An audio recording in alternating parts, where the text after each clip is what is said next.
Hello, this is part 2 of visiting my owns home. അപ്പോൾ ആൻറ്റിയുടെ വീട്ടിലെത്തി കുറേ നേരം ഞങ്ങൾ ഉച്ചയ്ക്കൊക്കെ ഇരുന്ന് കുറച്ച് നൊസ്റ്റാൾജിക് ഗെയിംസ് കളിച്ചു. അത് കഴിഞ്ഞതായി ലുലുലു പോയി. ലുലുലു പോയപ്പോൾ ഫുള്ള് ഫഞ്ചറയിലായിരുന്നു.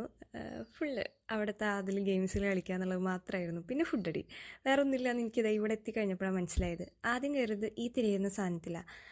വണ്ടർലയിൽ എല്ലാ റൈഡിലും കയറിയൊരു ധൈര്യത്തിലാണ് ഞാൻ കയറിയതെങ്കിലും ഇത് വിചാരിച്ച പോലെയില്ല, കുറച്ച് തലയിറങ്ങുന്ന ടൈപ്പാണ്. പിന്നെ ഞങ്ങൾ ഈ ഒരു അൺബോണ്ടോ ആ ഗ്രാവിറ്റിയുടെ സംഭവത്തിൽ പോയി. ഇത് വർക്ക് കറക്റ്റ് തിരിയുമ്പോൾ വീഡിയോ എടുക്കാനുള്ള ധൈര്യമൊന്നും എനിക്കില്ലായിരുന്നു. അപ്പോൾ ഇത് തീർന്നു കഴിഞ്ഞിട്ടാണ് ഞാൻ വീഡിയോ എടുത്തത്.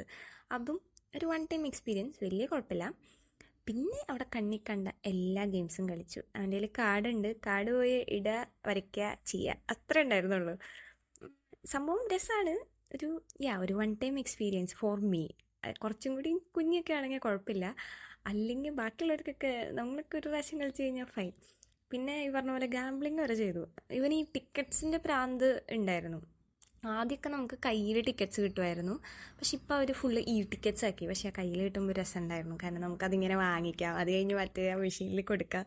പക്ഷെ ഇതൊന്നുമില്ല. പിന്നെ ഞങ്ങളിത് ഇതടക്കം ഞങ്ങൾ ചോദിച്ചു. അവൻ പറയുന്നത് ഞാൻ വന്നതിനുള്ള ലക്കാണെന്നാ. കാരണം അവൻ ആദ്യമായിട്ടാണ് ചോദിക്കണേ. കണ്ടോ, 500 ടിക്കറ്റ്സ് അവിടെ നിന്ന് കിട്ടി. ആദ്യത്തെ ഗാംബ്ലിങ്ങിൽ 4 ടിക്കറ്റ്സാണ് കിട്ടിയെങ്കിലും പിന്നത്തെ ഗാംബ്ലിങ്ങിൽ ഞങ്ങൾക്ക് 1000 ടിക്കറ്റ്സ് കിട്ടിയായിരുന്നു. ഇതൊക്കെ ചുമ്മാ കളിച്ചതാ, ഒരു രസം. ഇതിലൊന്നും ഞങ്ങൾക്ക് അധികം ടിക്കറ്റ്സ് കിട്ടിയില്ല. And right now he has some 6,000 tickets. കണ്ടോ, ഇതിലാണ് ഞങ്ങൾക്ക് 1000 ടിക്കറ്റ്സ് കിട്ടിയത്. ആൻഡ് ടോട്ടൽ ഞങ്ങൾക്ക് 6,000 or 7,000 ടിക്കറ്റ്സ് ആയിട്ടുണ്ട്. ആൻഡ് ഹീസ് സേയിങ് 10,000 ആയിക്കഴിഞ്ഞാൽ he can buy something like that. അപ്പോൾ അതൊക്കെ ഉള്ളൂ. പിന്നെ പള്ളിയിൽ പോയി പ്രാർത്ഥിച്ചു, തിരിച്ചു വന്നു. ബൈ.